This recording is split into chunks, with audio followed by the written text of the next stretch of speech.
Let's speak to the Conservatives now. I'm joined by the Shadow Cabinet Office Minister, Alex Burghart. Morning. Morning, Trevor. Do you agree with the Archbishop that those who are making the case for immediate detention and deportation are isolationist, short-term and knee-jerk? And are you, the Conservative Party, guilty as charged?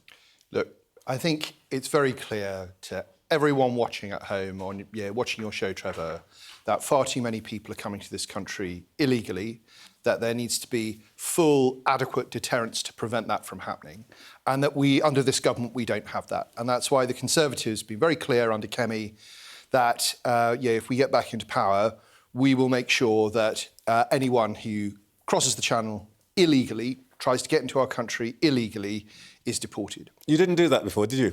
No. Why should anybody believe you can do it now? No, we didn't succeed in that. But if you look at the work that Chris Phillips and Kemi have done since Kemi took over, you'll see that they've now put together a very comprehensive legal answer to how we solve these problems. And that goes much further than the last Conservative government. How come she and Chris Phillips, who was also in government at the time, didn't get rid of the asylum hotels when they were in power? So what we were, as you know, Trevor, because you follow these things very closely, what was happening under us was that we were trying to find a very firm deterrent, which was offshore processing in Rwanda.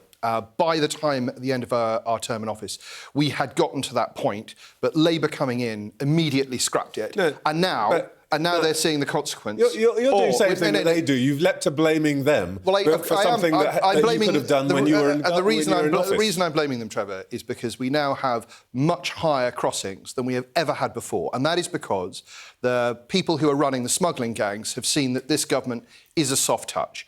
And consequently, things are only going to get worse under this administration. We have put forward very firm legal proposals that would solve this problem, and the government needs to take account of them. Joe Tanner on the panel was saying earlier on that one of the problems that the Conservative Party has right now is that you still haven't truly acknowledged the mistakes that you made. Why can't you just say on this question, I think that's entirely on the asylum hotels, why can't you just say we blew it? I think it's entirely wrong to say that we haven't acknowledged mistakes, and it's very. I'm asking you to acknowledge a specific one, and which you've now decided was wrong. Why can't you just say that? So the mistake that we made, I think, was that we did not go far enough on overruling human rights legislation that was binding the hands of the last government and preventing them from taking the tough action that was absolutely necessary. I think by the end, we'd actually gotten to that point, and the general election prevented that legislation from being implemented.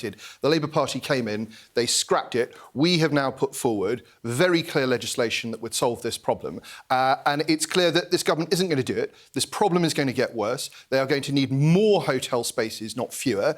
And we're going to see, this problem across the country get much worse. Have you decided that you want to get us out of the European Convention on Human Rights? As you know very well, Trevor, because we've spoken about it before, we have a very senior KC, Lord Wolfson, looking at all of the legal intricacies of this problem at the moment, because it is not simple, it is not straightforward, and anyone who pretends it is hasn't looked into it.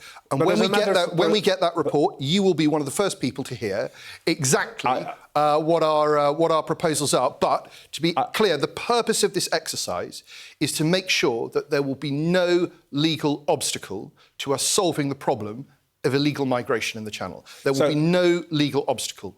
So, by the way, it's a privilege to be first to get this information. One of the first. OK.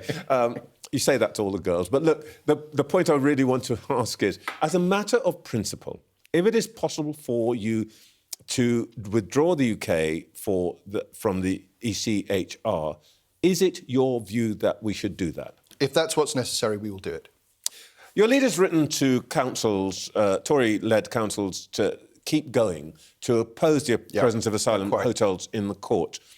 I want to give you the chance just to be clear that there's no encouragement from your party from the sort of person who want to break into asylum hotels. No, of course not. And people have an absolute right to peaceful protest. And certainly on this issue, Epping's very, very close to my constituency. I completely understand why people are angry about what's happened there. I'm angry about what's happened there. But there is a line. We don't resort to violence in our protests. One of the reasons I'm asking you that is that Epping Forest District Council's complaint is in theory, about a planning violation. Yeah. But in practice, are you sure it isn't because they and you just don't want people in the Bell Hotel walking their streets? The leader of the Broxbourne Council, and another one of yours, told my colleague Jonathan Samuels yesterday that, and I'm quoting him here, we don't want these people walking around the area.